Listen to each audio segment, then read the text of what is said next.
Bhavnagar parole flow team દ્વારા જુગાર રમતા કુલ 5 ઇસમોને 2,22,700ના મુદ્દામાલ સાથે ઝડપી કાયદેસરની કાર્યવાહી માટે સિહોર પોલીસ મથકમાં સોંપી આપેલ. ભાવનગર લોકલ ક્રાઇમ બ્રાન્ચ તેમજ પેરોલ ફ્લો સ્કોડના પોલીસ સ્ટાફના માણસો ભાવનગર વિસ્તારમાં પેટ્રોલિંગમાં હતા.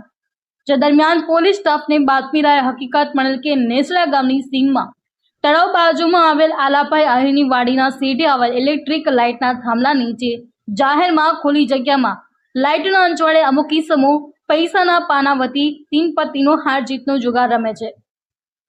જે બાતમીવાળી જગ્યાએ રેડ કરતા કુલ 13 ઈસમો સામે ગુનો નોંધી 5 ઈસમોની અટકાયત કરવામાં આવેલ અને રોકડા રૂપિયા 1,02,700 તેમજ મોટરસાયકલ 4 સહિત કુલ કિંમત રૂપિયા 2,22,700ના મુદ્દામાલ સાથે તમામ ઈસમો સામે સિહોર પોલીસ સ્ટેશનમાં જુગાર પ્રતિબંધક ધારાની કલમ હેઠળ ગુનો દાખલ કરાવી આગળની કાર્યવાહી હાથ ધરેલ.